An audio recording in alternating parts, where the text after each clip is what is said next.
Selamat hari Natal, selamat hari kelahiran Juru Selamat dan Tuhan kita, Yesus Kristus.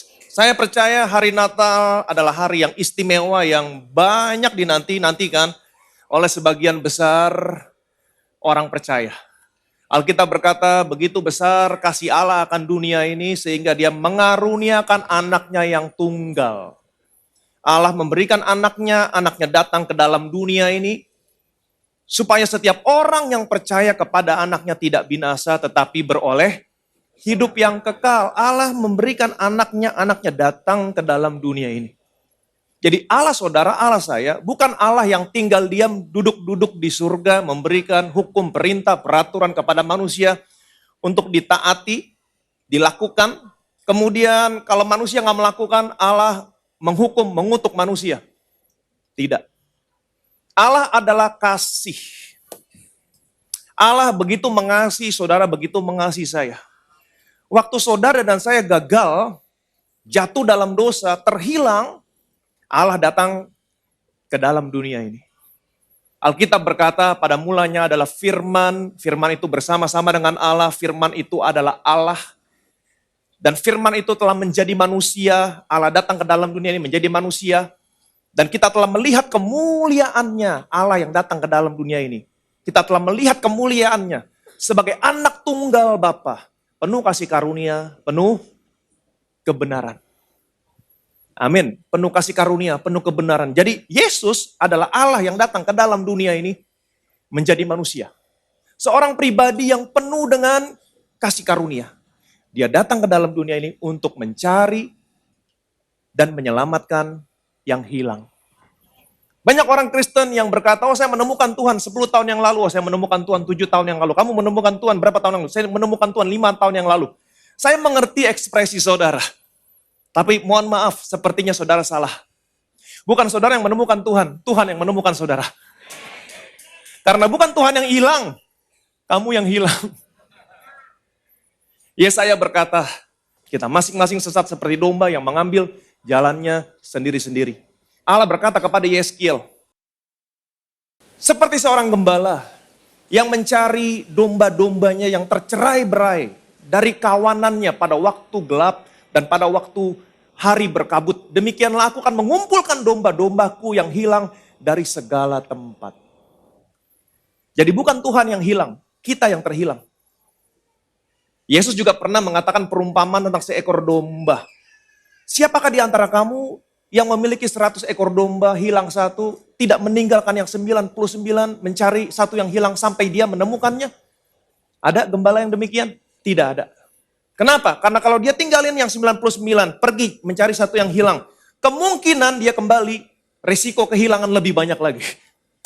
Tapi gembala ini lebih memilih untuk tinggalin yang 99, pergi mencari satu yang hilang, sampai dia menemukannya. Begitulah Allah mengasihi saudara, begitulah Allah mengasihi saya. Dia berikan anaknya yang tunggal, anaknya datang ke dalam dunia ini. Anaknya mencari sampai menemukan dan menyelamatkan saudara dan saya yang terhilang. Yang percaya boleh bilang amin. Tema Natal kita hari ini adalah This King is the answer. Saudara siap diberkati? Kita lihat firman Tuhan dari Kejadian pasal 3 ayat yang pertama. Adapun ular ialah yang paling cerdik dari segala binatang di darat yang dijadikan oleh Tuhan Allah. Ular itu berkata kepada perempuan itu, tentulah Allah berfirman, semua pohon dalam taman ini jangan kamu makan buahnya, bukan? Di Taman Eden Allah menumbuhkan berbagai macam pohon yang buahnya menarik dan baik untuk dimakan. Di tengah-tengah Taman Eden, Alkitab juga berkata Allah menumbuhkan pohon pengetahuan yang baik, yang jahat, dan juga pohon kehidupan. Kedua pohon ini ditaruh di tengah-tengah. Pohon pengetahuan yang baik, yang jahat, dan juga pohon kehidupan. Alkitab berkata, adapun ular ialah yang paling cerdik dari segala binatang di darat yang dijadikan oleh Tuhan Allah. Ular itu berkata kepada perempuan itu, tentulah Allah berfirman, semua pohon dalam taman ini jangan kamu makan buahnya, bukan? Pertanyaan saya, apakah Allah berfirman demikian? Apa yang Allah firmankan kepada Adam? Jauh sebelum manusia jatuh dalam dosa. Bahkan jauh sebelum Hawa diciptakan oleh Allah. Adam masih seorang diri. Allah menempatkan Adam di Taman Eden untuk memelihara, mengusahakan taman ini. Kemudian Allah berkata kepada Adam, semua pohon dalam taman ini boleh kamu makan buahnya dengan bebas. Saudara bisa bayangkan Adam seorang diri, ada begitu banyak pohon yang buahnya kelihatan menarik dan baik untuk dimakan. Dan Allah berkata semua boleh kamu makan. Jadi Adam bukan hanya diberkati, Adam berkelimpahan. Tetapi pohon pengetahuan yang baik yang jahat, jangan kamu makan buahnya. Pada saat kamu makan buahnya, kamu pasti mati. Nah, untuk menunjukkan bahwa manusia menghormati Allah, di Taman Eden, Allah memberikan kehendak bebas. Apa itu kehendak bebas? Kamu bebas mentaati aku, kamu bebas untuk tidak mentaati aku. Kalau kamu mentaati aku, kamu hidup. Kalau kamu tidak mentaati aku, kamu mati. Pada saat kamu memakan buahnya, kamu mati. Kemudian ular datang kepada Hawa dan ular berkata, tentulah Allah berfirman, semua pohon dalam taman ini jangan kamu makan buahnya, bukan? Tuhan berkata, semua pohon boleh kamu makan, bebas. Tapi ular, dia memutarbalikan. Tentulah Allah berfirman, semua pohon dalam taman ini jangan kamu makan buahnya, bukan? Itu sebabnya dikatakan ular adalah binatang yang paling cerdik di darat. Jadi sesungguhnya waktu ular berkata demikian, wacana yang ingin dinaikkan oleh ular adalah tentang apa yang jangan dimakan. Itu yang mau dinaikkan. Wacana yang mau dinaikkan sama ular tentang apa yang jangan dimakan. Karena Allah berkata yang jangan dimakan hanya pohon pengetahuan yang baik dan yang jahat. Dengan kata lain, ular ingin mengalihkan perhatian Adam dan Hawa kepada apa yang jangan dimakan. Tentulah semua pohon dalam taman ini jangan kamu makan buahnya, bukan? Apa jawabnya Hawa? No. Semua pohon dalam taman ini boleh kami makan buahnya dengan bebas. Tetapi pohon pengetahuan yang baik dan jahat, jangan kami makan buahnya. Ular berhasil membuat Adam dan Hawa fokus kepada pohon pengetahuan yang baik dan yang jahat. Ular berhasil. Dan ular berkata begini, no. Kalau kamu makan buahnya, sekali-kali kamu tidak akan mati, tapi kamu akan menjadi sama seperti Allah. Wow. Kemudian Hawa melihat buah itu baik dan menarik untuk dimakan dan kelihatannya sedap. Dia ambil, dia makan, dia berikan kepada Adam dan suaminya pun memakannya. Ingat baik-baik, Allah berkata, pada saat kamu makannya, kamu mati. Tetapi Adam tidak mati. Dia masih hidup umurnya 930 tahun. Apa artinya? Pada saat kamu makannya, kamu mati. Apa artinya? Adam mati secara roh. Dia mati secara roh. Dan sesuatu terjadi ketika seseorang mati secara roh. Kematian mulai datang dalam kehidupan manusia. Manusia lemah, sakit. Kemudian manusia mati secara fisik. Saya mau saudara mengerti, Allah tidak pernah menciptakan manusia untuk mati. Allah menciptakan manusia untuk hidup selama-lamanya. Kenapa? Karena waktu Allah menciptakan manusia, Allah tidak pernah menyebut umur manusia sekian. Enggak pernah. Artinya Allah menciptakan manusia, Allah mau manusia hidup selama-lamanya. Banyak orang yang berkata sama saya, Pak, Tuhan tahu segala sesuatunya. Tuhan tahu bahwa ular akan mencobai Hawa. Tuhan tahu bahwa Hawa akan mengambil dan memakan dan memberikan kepada Adam. Dan Adam memakannya. Kenapa Allah tidak datang dan menghalangi mereka? Nah, kalau halnya demikian Allah datang menghalangi mereka, artinya apa yang Tuhan berikan kepada mereka di Taman Eden, kehendak bebas, bukan lagi kehendak bebas. Kehendak bebas diberikan untuk menunjukkan apakah manusia menghormati Allah atau tidak. Apa yang terjadi di Taman Eden? Manusia makan buah dari pohon pengetahuan yang baik dan jahat, manusia jatuh dalam dosa. Apa yang terjadi setelah itu? Kejadian pasal 3 ayat yang ke-7. Maka terbukalah mata mereka berdua dan mereka tahu bahwa mereka telanjang. Lalu mereka menyemat daun pohon ara dan membuat cawat. Setelah mereka makan buah dari pohon pengetahuan yang baik dan yang jahat, apa yang terjadi? Alkitab berkata, mata mereka berdua terbuka dan mereka tahu bahwa mereka telanjang. Lalu mereka menyemat daun pohon ara dan membuat cawat untuk menutupi ketelanjangan mereka. Ini berbicara usaha manusia menutupi ketelanjangan mereka akibat dosa.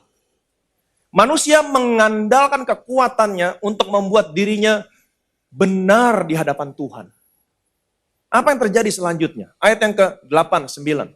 Ketika mereka mendengar bunyi langkah Tuhan Allah yang berjalan-jalan dalam taman itu pada waktu hari sejuk, bersembunyilah manusia dan istrinya itu terhadap Tuhan Allah di antara pohon-pohonan dalam taman.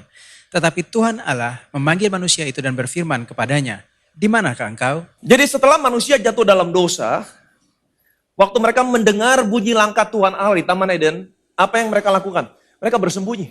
Betul? Mereka bersembunyi. Nah, pertanyaan saya, apa responnya Tuhan waktu manusia jatuh dalam dosa? Apa responnya Tuhan waktu manusia jatuh dalam dosa? Saudara bisa melihat responnya Tuhan, saudara bisa menilai responnya Tuhan dari apa yang Tuhan katakan. Perhatikan baik-baik. Ketika mereka mendengar bunyi langkah Tuhan Allah yang berjalan-jalan dalam taman itu pada waktu hari sejuk, bersembunyilah manusia dan istrinya itu terhadap Tuhan Allah di antara pohon-pohonan dalam taman. Tetapi, perhatikan baik-baik, Tuhan Allah memanggil manusia dan berfirman kepadanya, "Di manakah engkau?" Jadi apa responnya Tuhan waktu manusia jatuh dalam dosa? Tuhan berinisiatif datang ke Taman Eden untuk mencari manusia yang berdosa, yang terhilang. Inilah Allah saudara, inilah Allah saya. Itu sebabnya tadi saya katakan Allah bukan Allah yang duduk-duduk tinggal diam di surga, memberikan perintah, peraturan, hukum, kemudian menghukum, mengutuk manusia ketika hukum, peraturan, perintahnya tidak dilakukan. No, ketika manusia gagal, Tuhan datang. Amin. Ketika manusia gagal Tuhan datang. Di manakah engkau, Adam? Nah, ini bertentangan, bertolak belakang dengan apa yang agama ajarkan selama ini. Ketika kamu berbuat dosa, maka Tuhan akan menjauh dari kamu. No, ketika manusia jatuh dalam dosa, Allah berinisiatif datang ke Taman Eden untuk mencari manusia berdosa yang terhilang.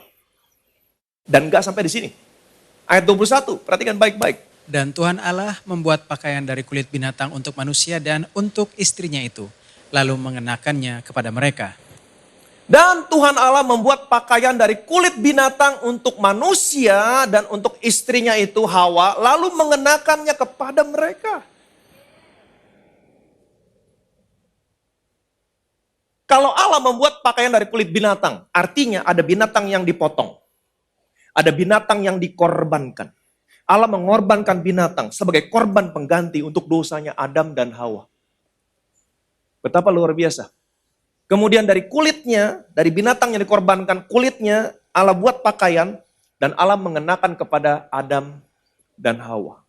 Ini berbicara tentang penebusan yang Allah lakukan melalui anaknya. Begitu besar kasih Allah akan dunia ini, Allah mengaruniakan anaknya yang tunggal. Amin. Anaknya diserahkan karena pelanggaran kita, anaknya dibangkitkan sebagai pembenaran kita. Jadi manusia mengandalkan kekuatannya untuk membenarkan dirinya di hadapan Allah. Tapi Allah membenarkan saudara, membenarkan saya melalui apa yang anaknya lakukan di atas kayu salib. Yang percaya boleh bilang amin. Amin. Ayat yang ke-22, 24. Berfirmanlah Tuhan Allah, sesungguhnya manusia itu telah menjadi seperti salah satu dari kita, tahu tentang yang baik dan yang jahat, maka sekarang jangan sampai ia mengulurkan tangannya dan mengambil pula dari buah pohon kehidupan itu dan memakannya, sehingga ia hidup untuk selama-lamanya. Lalu Tuhan Allah mengusir dia dari Taman Eden supaya ia mengusahakan tanah dari mana ia diambil. Ia menghalau manusia itu dan di sebelah timur Taman Eden ditempatkannya lah beberapa keruk dengan pedang yang bernyala-nyala dan menyabar-nyabar untuk menjaga jalan ke pohon kehidupan. Alkitab menceritakan selanjutnya, lalu Tuhan Allah menghalau manusia dari Taman Eden. Manusia diusir dari Taman Eden, kemudian di timur Taman Eden ditempatkan nyala beberapa kerub dengan pedang yang bernyala-nyala dan menyambar-nyambar untuk menjaga jalan ke pohon kehidupan. Kemudian setelah manusia diusir dari Taman Eden, ingat baik-baik, manusia diusir dalam keadaan berdosa. Kemudian di timur Taman Eden, Allah menempatkan beberapa kerub dengan pedang yang bernyala-nyala. Katakan bersama saya, pedang yang bernyala-nyala. Untuk menjaga jalan kepada pohon kehidupan supaya manusia jangan datang mengambil buahnya, kemudian manusia makan dan manusia hidup selama-lamanya. Perhatikan baik-baik, kata kerub di sini merupakan kata kerub yang pertama kali muncul, bentuk tunggal. Bentuk jamaknya adalah kerubium, kerubim. Kemudian kata pedang di sini juga merupakan kata pedang yang pertama kali muncul dalam Alkitab. Jadi kerubium dengan pedang yang bernyala-nyala muncul, perhatikan baik-baik, pertama kali dalam Alkitab setelah manusia jatuh dalam dosa. Kerubim adalah penjaga kekudusan Allah. Pedang yang bernyala-nyala berbicara tentang penghukuman Allah. Jadi kerubium dengan pedang yang bernyala-nyala berbicara tentang penghukuman Allah karena manusia jatuh dalam dosa melanggar kekudusan Allah. Sekali lagi saya ulangi. Kerubium dengan pedang yang bernyala-nyala berbicara tentang penghukuman Allah karena manusia jatuh dalam dosa melanggar kekudusan Allah. Saudara masih ingat cerita tentang Daud? Waktu Daud mencoba menghitung jumlah orang Israel dan orang Yehuda. Masih ingat? Daud mencoba menghitung, padahal tidak boleh dihitung. Tapi Daud melanggar kekudusan Tuhan. Dia menghitung jumlah orang Israel, dia menghitung jumlah orang Yehuda. Apa yang terjadi setelah itu? Firman Tuhan datang kepada Daud melalui perantaraan Nabi Gad. Kalau Nabi datang artinya penghukuman datang. 3 perkara ku hadapan kepadamu. Yang pertama, 3 tahun kelaparan. Yang kedua, 3 bulan kamu lari dari musuhmu dan musuhmu mengejar engkau. Yang ketiga, 3 hari pedang Tuhan, yaitu penyakit sampar. Yang mana yang Daud pilih? Yang mana yang Daud pilih?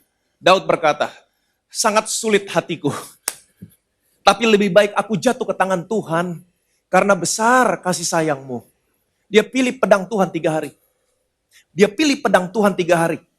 Apa itu? Penyakit sampar. Waktu Daud pilih pedang Tuhan 3 hari penyakit sampar. Saat itu juga 70.000 orang Israel mati karena sampar.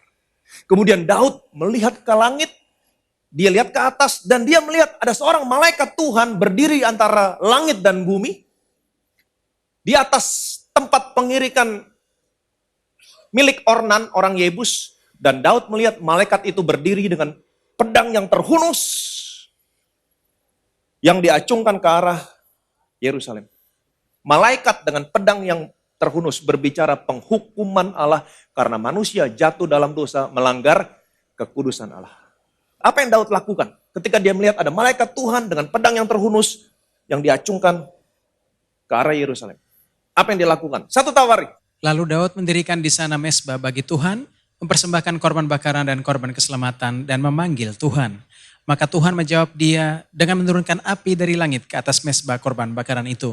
Lalu berfirmanlah Tuhan kepada malaikat itu supaya dikembalikannya pedangnya ke dalam sarungnya. Saudara tahu apa yang Daud lakukan? Daud membeli tempat pengirikan milik Ornan, orang Yebus itu. Dia beli tempat pengirikan itu. Tempat di mana dia melihat malaikat Tuhan berdiri di antara langit dan bumi dengan pedang yang terhunus yang diacungkan ke arah Yerusalem. Dia beli tempat pengirikan itu. Waktu dia beli tempat pengirikan ini, Alkitab berkata, di tempat pengirikan itu, dia mendirikan mezbah bagi Tuhan. Kemudian dia mempersembahkan korban bakaran dan korban keselamatan. Daud memanggil Tuhan, maka Tuhan menjawab dia dengan apa? Menurunkan api dari langit ke atas mezbah korban bakaran itu. Apa yang terjadi waktu penghukuman Tuhan membakar habis korban? Apa yang terjadi setelah itu? Kekudusan Tuhan dipuaskan. Kekudusan Tuhan dipuaskan. Kemudian Tuhan berkata kepada malaikat itu, kembalikan pedangmu ke dalam sarungmu. Pedang dikembalikan ke dalam sarungnya. Tidak ada pedang. Artinya apa? Tidak lagi ada penghukuman. Jadi jawaban untuk pedang yang terhunus, yang bernyala-nyala, harus ada korban. Jadi perhatikan baik-baik. Di Taman Eden, Allah memberikan kehendak bebas kepada manusia. Tapi manusia jatuh dalam dosa. Kemudian dalam keadaan berdosa, manusia diusir dari Taman Eden. Dan setelah itu di timur Taman Eden, Allah menempatkan beberapa kerub dengan pedang yang bernyala-nyala. Dengan pedang yang bernyala-nyala. Ini berbicara apa? Penghukuman Allah karena manusia jatuh dalam dosa melanggar kekudusan Allah. Tapi saya punya kabar baik buat saudara. Allah bukan hanya Allah yang kudus. Tapi Allah adalah kasih. Karena Allah begitu mengasihimu, Allah begitu mengasihi saya. Dia harus pulihkan semua kekacauan yang pernah terjadi di Taman Eden. Ingat, ada pedang yang bernyala-nyala, penghukuman Allah. Dan setelah itu manusia diusir dalam keadaan berdosa. Ingat, pada saat kamu memakannya, kamu mati. Jadi manusia diusir dalam keadaan berdosa, kematian datang, lemah, sakit, dan pada akhirnya manusia mati. Dan karena Allah begitu mengasihimu, begitu mengasihi saya, Dia harus membereskan semua kekacauan ini yang ada di Taman Eden. Bagaimana caranya? Yang pertama, harus ada korban yang memuaskan kekudusan Allah supaya pedang masuk ke dalam sarungnya. Tidak lagi ada penghukuman. Yang kedua, saudara dan saya harus makan buah dari pohon kehidupan. Amin. Kenapa? Karena waktu manusia makan buah dari pohon pengetahuan yang baik yang jahat, manusia mati. Lemah, sakit, mati. Itu sebabnya saudara dan saya harus makan buah dari pohon kehidupan supaya saudara dan saya kembali memiliki hidup yang kekal. Jadi ada dua kekacauan yang harus Allah selesaikan. Hari ini kita akan bahas kekacauan yang pertama, besok kita bahas kekacauan yang kedua. Oke? Nah, apa yang Allah lakukan? Apa yang Allah lakukan? Kembali ke Taman Eden, perhatikan baik-baik. Apa yang Allah lakukan? Kita kembali ke Taman Eden. Kejadian pasal 3, ayat 8. Ketika mereka mendengar bunyi langkah Tuhan Allah yang berjalan-jalan dalam taman itu pada waktu hari sejuk, bersembunyilah manusia dan istrinya terhadap Tuhan Allah di antara pohon-pohon dalam taman, tetapi Tuhan Allah memanggil manusia itu dan berfirman kepadanya, "Di manakah engkau?" Perhatikan baik-baik, di manakah engkau? Ini merupakan pertanyaan pertama yang muncul dalam perjanjian lama setelah manusia jatuh dalam dosa. Di manakah engkau? Ini pertanyaan pertama yang muncul dalam perjanjian lama setelah manusia jatuh dalam dosa. Matius 2, ayat 1 sampai dengan 2. Sesudah Yesus dilahirkan di Bethlehem di tanah Yudea pada zaman Raja Herodes, datanglah orang-orang Majus dari timur ke Yerusalem dan bertanya-tanya, di manakah dia raja orang Yahudi yang baru dilahirkan itu? Kami telah melihat bintangnya di timur dan kami datang untuk menyembah dia. Jadi setelah Yesus lahir di Bethlehem di tanah Yudea pada zaman Raja Herodes, orang-orang dari timur datang ke Yerusalem dan bertanya-tanya, di manakah dia raja orang Yahudi yang baru dilahirkan itu? Ini merupakan pertanyaan yang pertama yang muncul dalam perjanjian lama. Di manakah dia raja orang Yahudi yang baru dilahirkan itu? Jadi perhatikan baik-baik. Pertanyaan yang pertama kali muncul dalam perjanjian baru, di manakah dia raja orang Yahudi yang baru dilahirkan itu, merupakan jawaban atas pertanyaan pertama yang muncul dalam perjanjian lama setelah manusia jatuh dalam dosa. Di manakah engkau? Jadi, Yesus, raja orang Yahudi yang baru dilahirkan itu, merupakan jawaban atas manusia berdosa yang terhilang. Amin. Yesus, raja orang Yahudi yang baru dilahirkan itu adalah jawaban atas manusia berdosa yang terhilang. This king is the answer. Yesus adalah raja yang dilahirkan yang akan membereskan semua kekacauan yang pernah terjadi di mana? Di Taman Eden. Yang percaya boleh bilang amin. Ingat ada dua kekacauan. Hari ini kita membahas kekacauan yang pertama, bagaimana Yesus membereskan kekacauan yang pertama. Dan besok kita akan melihat bagaimana Yesus membereskan kekacauan yang kedua. Yang pertama, ada pedang yang bernyala-nyala. Ingat prinsipnya. Apa maksudnya kerubium dengan pedang yang bernyala-nyala? Penghukuman Allah atas manusia berdosa karena manusia melanggar kekudusan Allah. Kita sudah lihat cerita dari Daud, bagaimana caranya supaya pedang penghukuman Tuhan masuk ke dalam sarungnya. Tidak lagi ada penghukuman, harus ada korban. Harus ada korban yang memuaskan kekudusan Allah. Bagaimana caranya Yesus menjawab semua kekacauan ini? Enggak ada cara lain. Alkitab berkata, karena begitu besar kasih Allah akan dunia ini, Dia mengaruniakan anaknya yang tunggal. Yesus datang ke dalam dunia ini. Dia tidak menganggap kesetaraannya dengan Allah sebagai milik yang harus dipertahankan. Dia kosongkan dirinya. Dia menjadi sama seperti manusia. Dan dalam keadaan manusia, dia taat sama Bapaknya. Taat sampai mati. Itu sebabnya di Taman Getsemani dia sempat tawar-menawar sama Bapaknya. Bapak, kalau boleh cawan ini berlalu, biarlah berlalu. Tapi bukan kehendaknya, jadi kehendakmu yang terjadi. Dia taat. Dia gantikan posisimu di atas kayu salib. Alkitab berkata, dia yang tidak berdosa telah dibuat menjadi dosa karena kita. Ini yang paling dia takutkan. Dia tidak berdosa, di dalam dia tidak mengenal dosa, dia tidak pernah berbuat dosa. Tapi waktu dia gantikan posisimu, dia menjadi dosa karena kita. Kenapa? Karena semua dosamu, semua dosa saya ditanggungkan di tubuhnya. Dia menjadi dosa. Dan waktu dia menjadi dosa, ini yang paling dia takutkan. Yang pertama, dia terpisah dari Bapaknya. Itu sebabnya di atas kayu salib dia berkata, Allahku, Allahku. Dia tidak bisa lagi memanggil Bapakku, Bapakku. Gak bisa, dia terpisah. Seperti halnya di Taman Eden. Manusia jatuh dalam dosa, manusia diusir. Manusia terpisah dari Allah. Manusia jatuh dalam dosa, tinggal dalam dunia tanpa ada Allah. Yesus sudah gantikan posisimu. Dia menjadi dosa. Dia terpisah dari Allah. Amin. Dia terpisah dari Allah. Dan dalam keadaan berdosa. Perhatikan baik-baik. Allah menghukum semua dosamu. Dalam murka yang meluap. Pedang Tuhan. Pedang yang bernyala-nyala. Menghukum semua dosamu. Di tubuhnya Yesus. Bukan di tubuhmu, tapi di tubuh Yesus. Saudara tahu kapan kata pedang yang terakhir muncul dalam perjanjian lama? Kapan? Sakaria pasal 13. Hai pedang, bangkitlah terhadap gembalaku, terhadap orang yang paling karib kepadaku. Demikianlah firman Tuhan semesta alam. Bunuhlah gembala sehingga domba-domba tercerai-berai. Aku akan mengenakan tanganku terhadap yang lemah. Hai pedang, ini kata pedang yang sama yang pertama kali muncul dalam perjanjian lama yang tadi kita baca.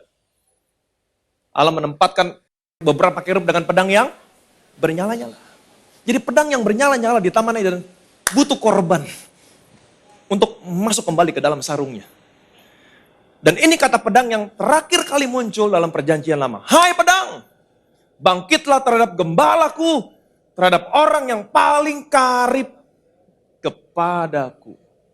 Pertanyaan saya, siapa yang dimaksud dengan gembalaku dan orang yang paling karib dengan Allah? Siapakah dia? Yesus.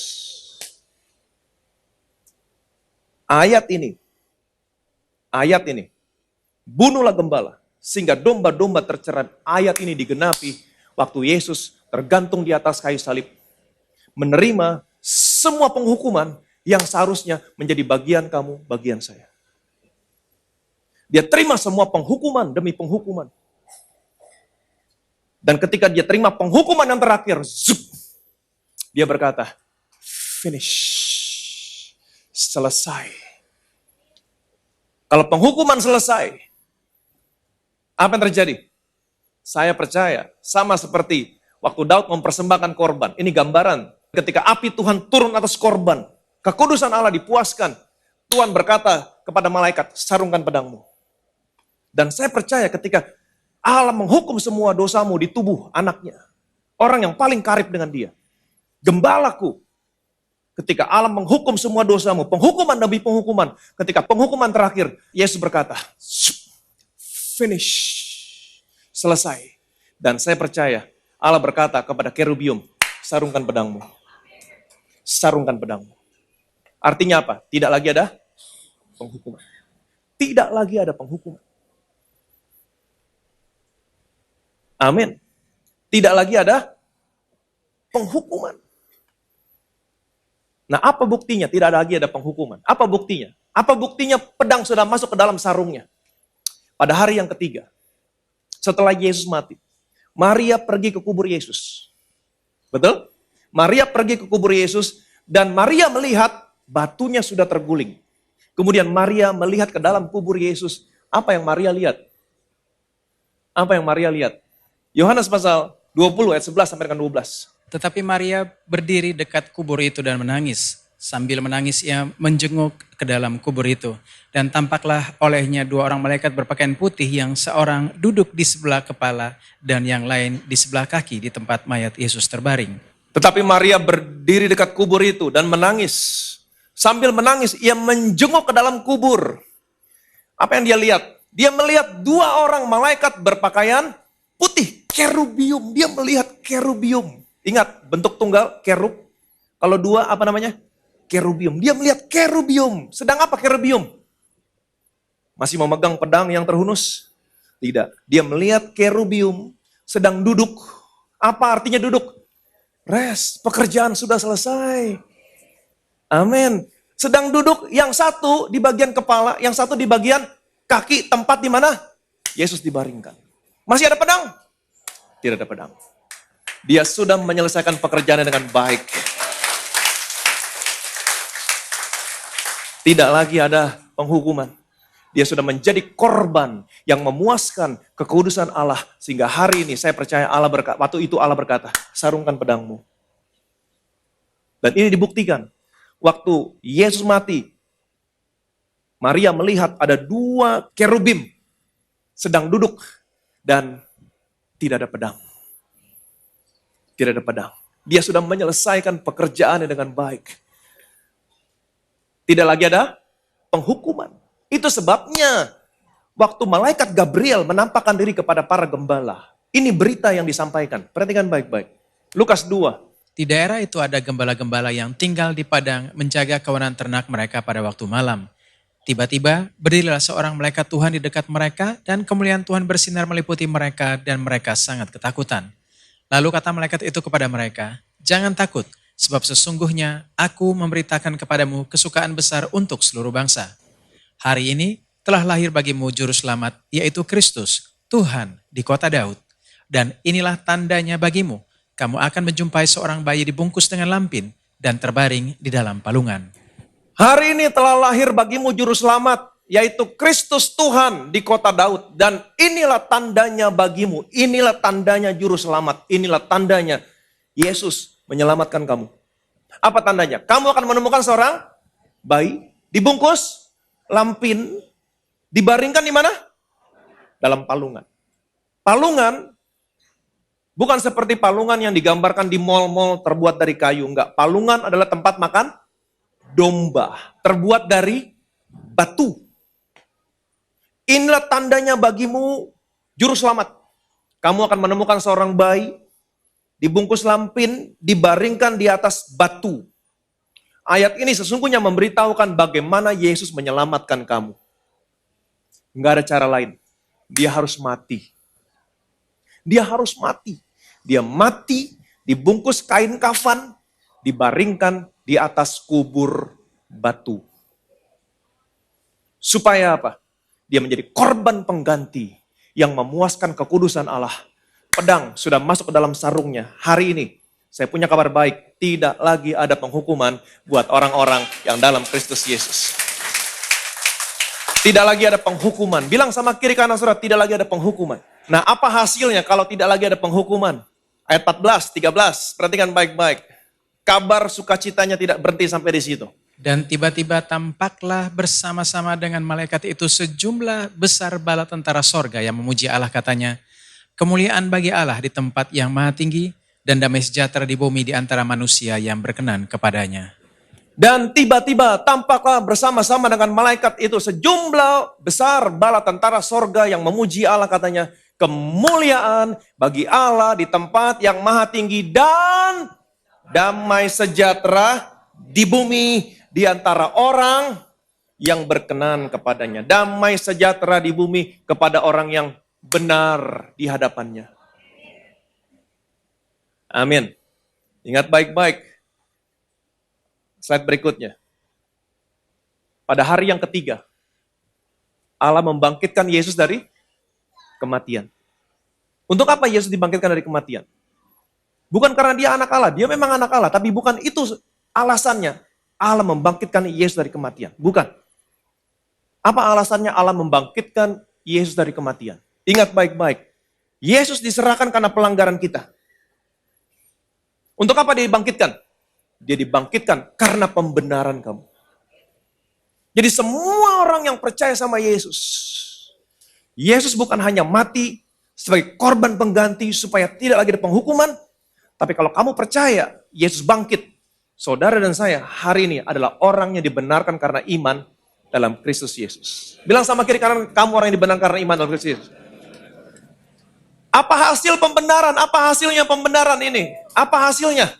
Kita yang dibenarkan karena iman, kita hidup dalam damai sejahtera dengan Allah.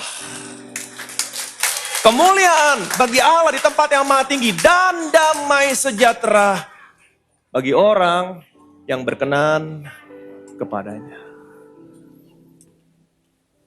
Betapa luar biasa. Alkitab berkata, oleh karena ketidaktaatan satu orang, semua orang menjadi orang berdosa. Tapi karena ketaatan satu orang, semua orang menjadi orang benar. Karena ketidaktaatan satu orang, Adam, semua orang menjadi orang berdosa. Kamu diusir dari Taman Eden. Ada kerub dengan pedang yang bernyala-nyala. Tapi Allah begitu mengasihimu, dia berikan anaknya yang tunggal. Waktu anaknya datang, orang-orang bertanya, di manakah dia? Di manakah dia? Raja orang Yahudi yang baru dilahirkan itu. Dan Alkitab berkata, oleh ketaatan satu orang, ketaatan raja ini, semua orang menjadi orang benar. This king is the answer. Atas semua kekacauan yang pernah terjadi di Taman Eden. Semua kekacauan yang pernah terjadi di Taman Eden, karena ketidaktaatan satu orang, Allah berkata, jangan kamu makan buahnya, kamu makan kamu mati. Karena Adam tidak taat, dosa datang. Manusia lemah, sakit, mati. Ada penghukuman Tuhan, pedang yang bernyala-nyala. Tapi Allah, saudara, Allah saya, begitu mengasihi. Dia berikan anak yang tunggal, yang kita rayakan hari ini. Anaknya datang ke dalam dunia ini.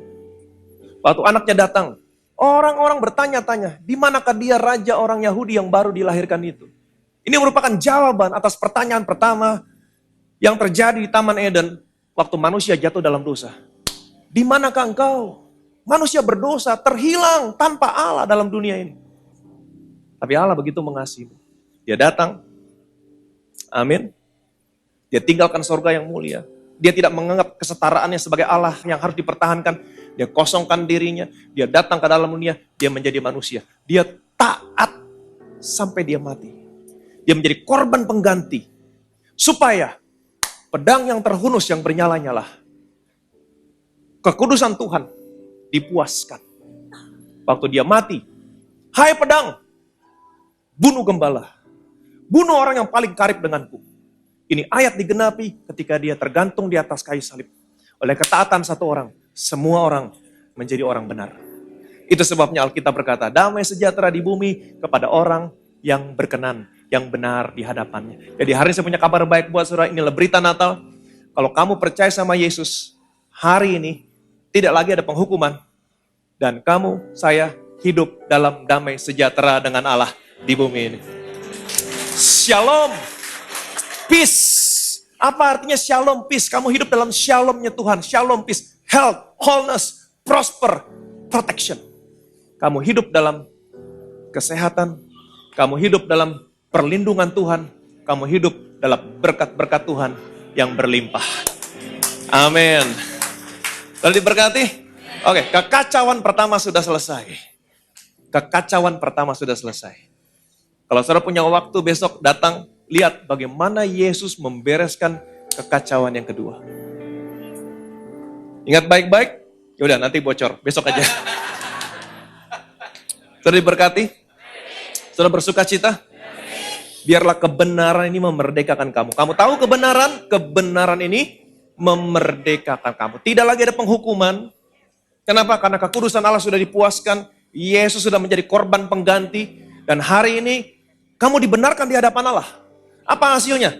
Kita yang dibenarkan karena iman, kita hidup dalam damai sejahtera dengan Allah. Itu sebabnya good tidings, kabar baik yang diberitakan oleh malaikat Gabriel kepada gembala. Kemuliaan bagi Allah di tempat yang maha tinggi. dan damai sejahtera di bumi kepada orang yang berkenan kepadanya. Kenapa? Karena Yesus sudah menjadi korban pengganti, memuaskan kekudusan Allah. Pedang sudah masuk ke dalam sarungnya, tidak lagi ada penghukuman. Dan kamu yang dibenar karena iman hari ini, Bethesda Church hari ini, kamu hidup dalam damai sejahtera dengan Allah. Selamat hari Natal, Tuhan Yesus memberkati. Betapa kami bersyukur Tuhan, betapa kami bersyukur. Engkau adalah Raja yang datang ke dalam dunia ini, menjawab semua kekacauan yang pernah terjadi di Taman Eden. Oleh karena ketidaktaatan satu orang, semua orang menjadi orang berdosa. Dan oleh karena dosa satu orang, Adam, maut berkuasa. Oleh karena satu orang itu. Bahkan seluruh dunia jatuh dalam kuasa maut. Tapi Engkau begitu mengasihi kami, memberikan anakmu yang tunggal. Penuh kasih karunia, penuh kebenaran. Dan kasih karunia yang Kau anugerahkan kepada kami tidak berimbang dengan pelanggaran yang pernah dilakukan oleh Adam. Itu sebabnya kami percaya. Oleh ketaatan satu orang, yaitu Yesus. Kami semua yang dulu orang berdosa, kami menjadi orang yang benar. Dan kami percaya Tuhan lebih daripada itu, Engkau mengaruniakan pribadi yang penuh dengan kasih karunia.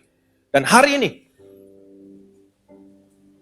kami telah menerima kasih karunia dan anugerah kebenaran. Maka lebih benar lagi, kami yang menerima kasih karunia dan anugerah kebenaran, kami akan hidup, kami akan berkuasa oleh karena satu orang itu.